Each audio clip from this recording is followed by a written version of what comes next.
എന്തോ നിങ്ങൾ ആരാ? നിങ്ങൾ ആരാണ്? നിങ്ങൾ ആരോടാ ചോദിക്കുന്നത്? വളരെ സൂക്ഷിച്ച് സംസാരിക്കണം. മാധ്യമാരാ അതങ്ങ് ബ്രിട്ടാസിന്റെ വീട്ടിൽ കൊണ്ടുവച്ചാൽ മതി കേട്ടോ. നമസ്കാരം. പലപ്പോഴും കേന്ദ്രമന്ത്രി സുരേഷ് ഗോപി സാർ ഇതുപോലെ മാധ്യമങ്ങളോട് റൂഡായിട്ട് ബിഹേവ് ചെയ്യുമ്പോൾ ഞാൻ ആലോചിച്ചിട്ടുണ്ട്, എന്തുകൊണ്ടാണ് ഇദ്ദേഹം ഇത്രയും റൂഡായിട്ട് ഇത്രയും ദേഷ്യപ്പെട്ട് മാധ്യമങ്ങളോട് സംസാരിക്കുന്നത്? മര്യാദയ്ക്ക് സംസാരിച്ചാൽ പോരെ? അദ്ദേഹത്തിന് കാര്യങ്ങൾ പറയാൻ താല്പര്യമില്ല എന്നുണ്ടെങ്കിൽ മിണ്ടാതെ അങ്ങ് പോയാൽ പോരെ എന്ന് ഞാൻ പലപ്പോഴും വിചാരിച്ചിട്ടുണ്ട്. പക്ഷെ നമ്മളൊരു കാര്യത്തെക്കുറിച്ച് ആലോചിക്കുമ്പോൾ രണ്ട് വശവും പരിശോധിക്കണമെന്ന് പറയുമല്ലോ. ഈ കാര്യത്തിൽ പൂർണ്ണമായിട്ട് നമുക്ക് സുരേഷ് ഗോപി എന്ന് പറയുന്ന വ്യക്തിയെ തെറ്റ് പറയാൻ വേണ്ടി പറ്റത്തില്ല. അതായത് 50-60% മിസ്റ്റേക്സും ഇരിക്കുന്നത് മാധ്യമപ്രവർത്തകരുടെ കയ്യിലാണ്. അതെന്തുകൊണ്ടാണ് ഞാൻ അങ്ങനെ പറഞ്ഞതെന്ന് ചോദിച്ചു കഴിഞ്ഞാൽ, ആദ്യമൊക്കെ സുരേഷ് ഗോപി എന്ന് പറയുന്ന പൊളിറ്റീഷ്യൻ, സുരേഷ് ഗോപി എന്ന് പറയുന്ന ആക്ടർ അല്ല, സുരേഷ് ഗോപി എന്ന് പറയുന്ന പൊളിറ്റീഷ്യൻ മാധ്യമങ്ങളോട് ഇങ്ങനെ ആയിരുന്നില്ല പെരുമാറുന്നത്. ആദ്യമൊക്കെ വളരെ നന്നായിട്ട്, അതായത് കുറേ വർഷങ്ങൾക്ക് മുമ്പുള്ള കാര്യമാണ്, ആദ്യമൊക്കെ വളരെ നന്നായിട്ട് ബിഹേവ് ചെയ്യുകയും മാധ്യമങ്ങൾ ചോദിക്കുന്നതിനൊക്കെ വളരെ മാന്യമായിട്ട് റിപ്ലൈ ചെയ്യുകയും ചെയ്ത ഒരു പൊളിറ്റീഷ്യനാണ് സുരേഷ് ഗോപി. അതിനുശേഷം പിന്നീട് അദ്ദേഹം ഇലക്ഷന് മത്സരിക്കാൻ നിൽക്കുന്നു. ഇലക്ഷന് നിന്ന ത്രൂ ഔട്ട് ഇത്രയും വർഷങ്ങൾ, ഈ വർഷങ്ങൾക്കിടയിൽ സുരേഷ് ഗോപി എന്ന് പറയുന്ന വ്യക്തിക്ക് ഒരുപാട് വൃത്തികെട്ട അനുഭവം മാധ്യമങ്ങളുടെ കയ്യിൽ നിന്ന് കിട്ടിയിട്ടുണ്ട്. അതായത് സുരേഷ് ഗോപിയുടെ പുറകെ പോയി അദ്ദേഹത്തിന്റെ വായിൽ നിന്ന് വീഴുന്ന ഓരോ വാക്കും പിടിച്ചെടുത്ത് അതിനെ പോസ്റ്റ്മോർട്ടം ചെയ്ത് അദ്ദേഹത്തെ ട്രോളി കളിയാക്കി അദ്ദേഹത്തെ അനാവശ്യമായിട്ട് വരെ തരം താഴ്ത്തുന്ന സിറ്റുവേഷനുകൾ ഉണ്ടായിട്ടുണ്ട്. ഇതിനു മുമ്പ് ഇലക്ഷന് മത്സരിച്ച് ഇലക്ഷന് ജയിക്കുന്നതിന് മുമ്പ്, കഴിഞ്ഞ ആ ഒരു പ്രാവശ്യത്തെ ഇലക്ഷന് തോറ്റ സമയത്തൊക്കെ ഇദ്ദേഹം ഒരുപാട് ട്രോളുകളും ഒരുപാട് വിമർശനവും ഒക്കെ നേരിട്ടിട്ടുണ്ട്. അപ്പം 1-2 തവണ ചൂടുവെള്ളത്തിൽ വീണ പൂച്ച പിന്നെ പച്ചവെള്ളം കണ്ടു കഴിഞ്ഞാലും പേടിക്കൂ എന്ന് പറയുന്നത് പോലെ, അതുകൊണ്ടായിരിക്കാം അദ്ദേഹം മാധ്യമങ്ങളോട് ഇങ്ങനെ റൂഡായിട്ട് ബിഹേവ് ചെയ്യുന്നത്. കാരണം നമ്മുടെ നാട്ടിലെ മാധ്യമങ്ങൾക്ക് സത്യം വിളിച്ചു പറയുക എന്നതിനെക്കാട്ടിലും ഒക്കെ അപ്പുറമായിട്ട് പല കാര്യത്തെയും വളച്ചൊടിച്ച് പല കാര്യവും കുത്തിത്തിരിപ്പുണ്ടാക്കുന്ന രീതിയിൽ സംസാരിക്കുന്ന സ്വഭാവം മാധ്യമ പ്രവർത്തകർക്ക് കൂടുതലാണ്.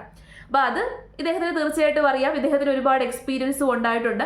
അതുകൊണ്ടായിരിക്കണം അദ്ദേഹം ഇത്രയും റൂഡായിട്ട് ബിഹേവ് ചെയ്യുന്നത്. പിന്നെ അദ്ദേഹം ഒരു കേന്ദ്രമന്ത്രിയാണ്. അദ്ദേഹത്തിന് സംസാരിക്കാൻ താല്പര്യമില്ലെന്നുണ്ടെങ്കിൽ മിണ്ടാതെ ഇരിക്കുന്നതായിരിക്കും കുറച്ചും കൂടി ഉചിതം. കാരണം എനിക്ക് പലപ്പോഴും തോന്നിയിട്ടുണ്ട്, അദ്ദേഹത്തിന്റെ വാക്കുകൾ അദ്ദേഹത്തിന് ഉപദ്രവമായിട്ട് പല സന്ദർഭത്തിൽ വരാറുണ്ട്. അതുകൊണ്ട് അദ്ദേഹം കുറച്ചും കൂടി ഒന്ന് കൺട്രോൾ ചെയ്യുകയാണെന്നുണ്ടെങ്കിൽ അത് അദ്ദേഹത്തിന് തന്നെ ഗുണം ചെയ്യും. കാരണം ഇങ്ങനെ റൂഡായിട്ട് മാധ്യമങ്ങളോട് സംസാരിക്കുന്ന സമയത്ത് ഈ മാധ്യമങ്ങൾ ഇതൊക്കെ പിടിച്ചിട്ട് ജനങ്ങളെ കാണിക്കുകയാണ്. അപ്പൊ ജനങ്ങൾ എന്തുവാണ് വിചാരിക്കുന്നത്? ഇദ്ദേഹത്തെ ജയിപ്പിച്ചു വിട്ട ജനങ്ങൾ വിചാരിക്കും, ഇതുപോലെ റൂഡായിട്ട് ബിഹേവ് ചെയ്യുന്ന ഒരു വ്യക്തിയാണല്ലോ ഞങ്ങൾ ജയിപ്പിച്ചു വിട്ടത് എന്നുള്ളൊരു ഇമേജ് ജനങ്ങൾക്കുണ്ടാവും. എനിക്ക് പലപ്പോഴും തോന്നിയിട്ടുണ്ട്, ഇദ്ദേഹത്തിന് കുറേ കാര്യങ്ങൾ ചെയ്യാനുള്ള കഴിവുണ്ട്. പക്ഷെ ഇദ്ദേഹത്തിന്റെ ഈ ഒരു റൂഡ് ബിഹേവിയർ ആൾക്കാരിലേക്ക് എത്തുമ്പോൾ ഇദ്ദേഹം ചെയ്യുന്ന കാര്യങ്ങളും കൂടി ആൾക്കാരുടെ മനസ്സിൽ ഇടം പിടിക്കാതെ പോകും.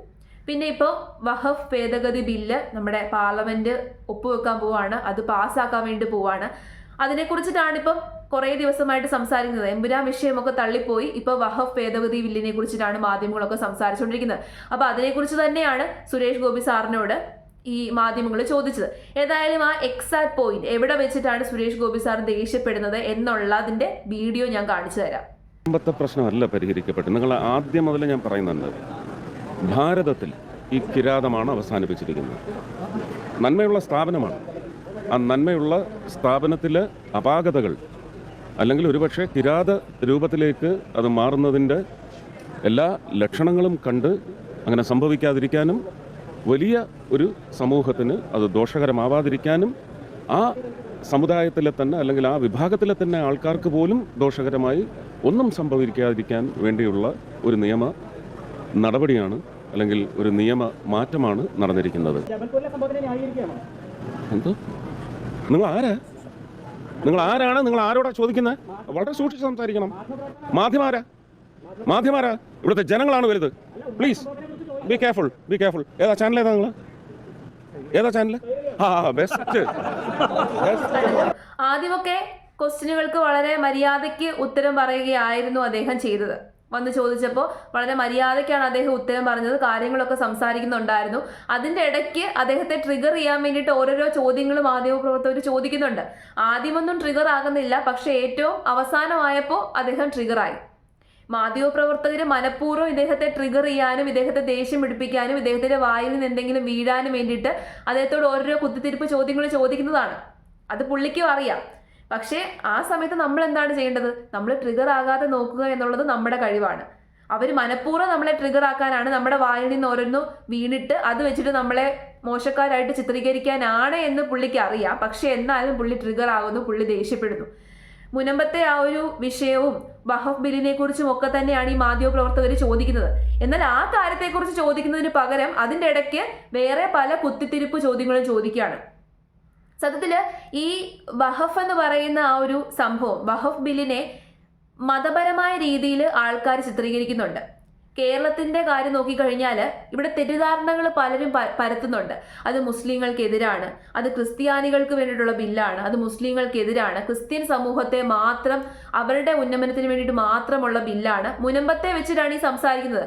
സത്യത്തിൽ വഖഫ് എന്ന് പറയുന്ന ബില്ലിനെ കുറിച്ച് ഞാൻ ആദ്യം മുതൽ അതിനകത്ത് എന്തൊക്കെ കാര്യങ്ങളാണ് മാറ്റുന്നത്, എന്തൊക്കെ ഭേദഗതികളാണ് ചെയ്യുന്നത് എന്ന് നോക്കിയപ്പോൾ അത് നമ്മുടെ രാജ്യത്തിന് അത്യാവശ്യമായിട്ടുള്ളൊരു ബില്ലാണെന്നാണ് എനിക്ക് തോന്നിയത്. കാരണം നമ്മുടേതൊരു ജനാധിപത്യ രാജ്യമാണ്.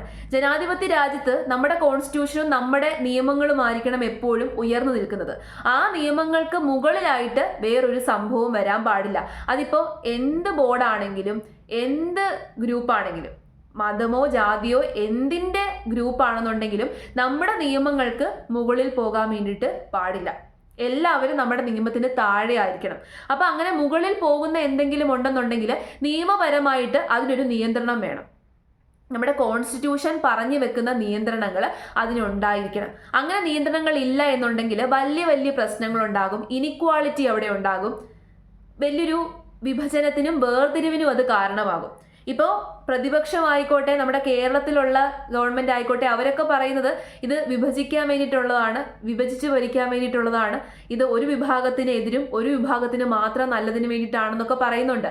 പക്ഷേ ഇത് ഒരു വിഭാഗത്തിനും എതിരല്ല എന്ന് നമ്മൾ മനസ്സിലാക്കണം. നമ്മളെ തെറ്റിദ്ധരിപ്പിക്കാൻ വേണ്ടിയിട്ട് നോക്കുന്നതാണ്. ഞാനത് ത്രൂ ഔട്ട് നോക്കിയപ്പോൾ എനിക്ക് മനസ്സിലായത് വഖഫ് ഭേദഗതി അത്യാവശ്യമാണ്.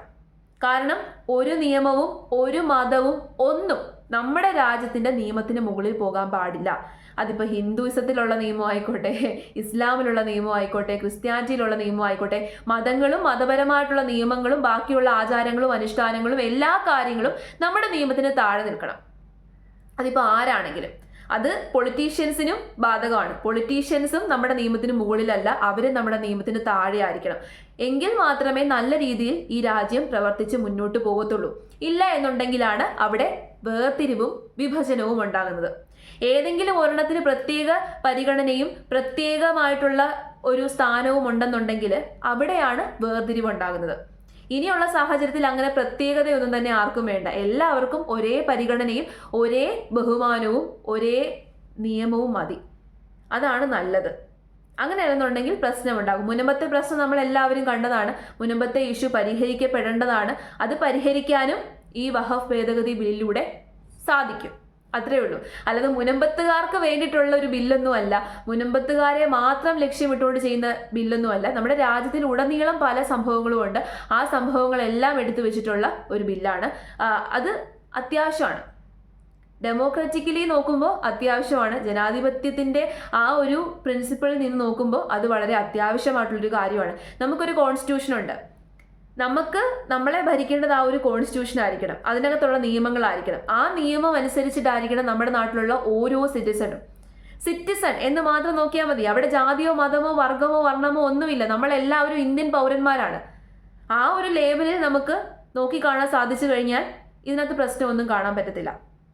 ഏതെങ്കിലും ഒരു ജാതിയുടെയോ മതത്തിൻ്റെയോ ലേബലിൽ നിന്ന് ചിന്തിച്ചു കഴിഞ്ഞാൽ ഉറപ്പായിട്ട് നമുക്ക് പ്രശ്നം കാണാൻ പറ്റും. പക്ഷേ ഇന്ത്യ എന്ന് പറയുന്ന ഒരു ഇമോഷൻ വരുമ്പോൾ നമ്മളെല്ലാവരും ഒന്നായിരിക്കണം.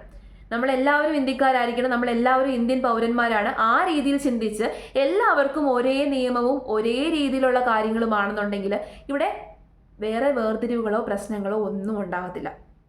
അപ്പം ഇനിയുള്ള സാഹചര്യത്തിൽ, ഇനിയുള്ള കാലഘട്ടത്തിൽ അത് അത്യാവശ്യമാണ്. അതുകൊണ്ട് തന്നെ വഖഫ് ഭേദഗതി ബില്ലിൽ വലിയ പ്രശ്നമൊന്നും എനിക്ക് ഫീൽ ചെയ്തിട്ടില്ല. പല ആൾക്കാരും നമ്മളെ തെറ്റിദ്ധരിപ്പിക്കാൻ വേണ്ടി ഓരോ കാര്യങ്ങൾ പറയും. പക്ഷേ അവരാരും പറയുന്നത് നമ്മൾ കേൾക്കാതിരിക്കുക. നമ്മൾ സ്വയം എടുത്തു വെച്ച് പഠിക്കുക, മനസ്സിലാക്കുക. ഓരോ കാര്യവും നമ്മൾ സ്വയം എടുത്തു വെച്ച് പഠിച്ച് മനസ്സിലാക്കുമ്പോൾ നമുക്ക് എന്താണോ അതിനകത്തുനിന്ന് മനസ്സിലായത്, അപ്പം നമുക്ക് ബയാസ്ഡ് ആയിട്ട് ചിന്തിക്കത്തില്ല. നമ്മൾ കറക്റ്റ് രീതിയിൽ ചിന്തിക്കും. കറക്റ്റ് രീതിയിൽ ചിന്തിച്ചിട്ട് ശരിയോ തെറ്റോ എന്ന് നമ്മൾ ഇങ്ങനെ കൂട്ടിയും കിഴിച്ചും ഒക്കെ നോക്കും. അപ്പം നമുക്ക് ഏതാണോ തോന്നുന്നത് അതിൽ വിശ്വസിക്കുക. പലരും പലതും പറയും, അതൊക്കെ കേൾക്കുക. കേട്ടിട്ട് നമ്മളൊരു തീരുമാനം എടുക്കേണ്ടത് നല്ല രീതിയിൽ ആലോചിച്ചിട്ട് മാത്രമായിരിക്കണം. പിന്നെ സുരേഷ് ഗോപി സാറിനെ ഇതിനകത്ത് വലിയ രീതിയിൽ അങ്ങ് വിമർശിക്കേണ്ട കാര്യമൊന്നുമില്ല. അദ്ദേഹം ഒരു മനുഷ്യനാണ് എന്നുള്ളത് നമ്മൾ മനസ്സിലാക്കുക. മാധ്യമങ്ങൾ പിന്നെയും പിന്നെയും പുറകെ നടന്ന് പുള്ളിയെ എപ്പോഴും ഇങ്ങനെ അടിച്ചമർത്താൻ വേണ്ടി ശ്രമിക്കുമ്പോൾ പുള്ളിയുടേതായിട്ടുള്ള രീതിയിൽ അത് പ്രകടിപ്പിക്കുന്നതാണ്. പക്ഷേ പുള്ളി ഒരു കേന്ദ്രമന്ത്രിയാണ് എന്നുള്ളത് പുള്ളി മറന്നു പോകാതിരുന്നു കഴിഞ്ഞാൽ അദ്ദേഹത്തിന് കൊള്ളാം.